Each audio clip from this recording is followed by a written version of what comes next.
President Biden's aides found at least one additional batch of classified documents. Joe Khalil is live with everything that we are learning this morning. Joe, it happened again?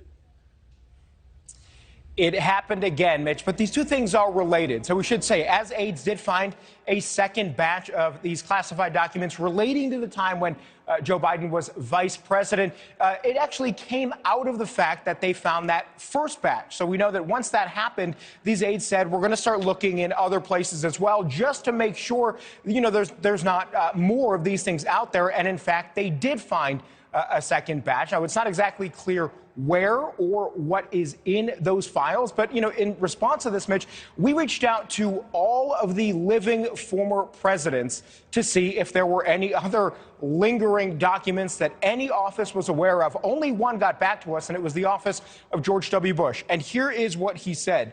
He's, quote, that intensively thorough process was conducted before he left the White House, when all of his presidential records, classified and unclassified, were turned over to the National Archives. Again, that is the chief of staff to the office of former President George W. Bush. Now, some new reporting that NewsNation is able to confirm. We had reported that Congress was starting to investigate these things. Well, now we know that this new batch of documents that were found are leading to even further inquiries of investigation.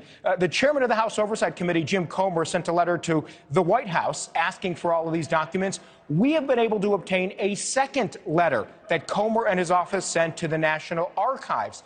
In that letter, he's also asking for all of the documents to be provided to Congress, all the classified material. But I'm going to quote here from that second letter. Comer says, quote, failing to disclose violations by President Biden to committee Republicans and the American public raises concerns about inconsistent policy and procedures at the agency that creates the appearance of political bias.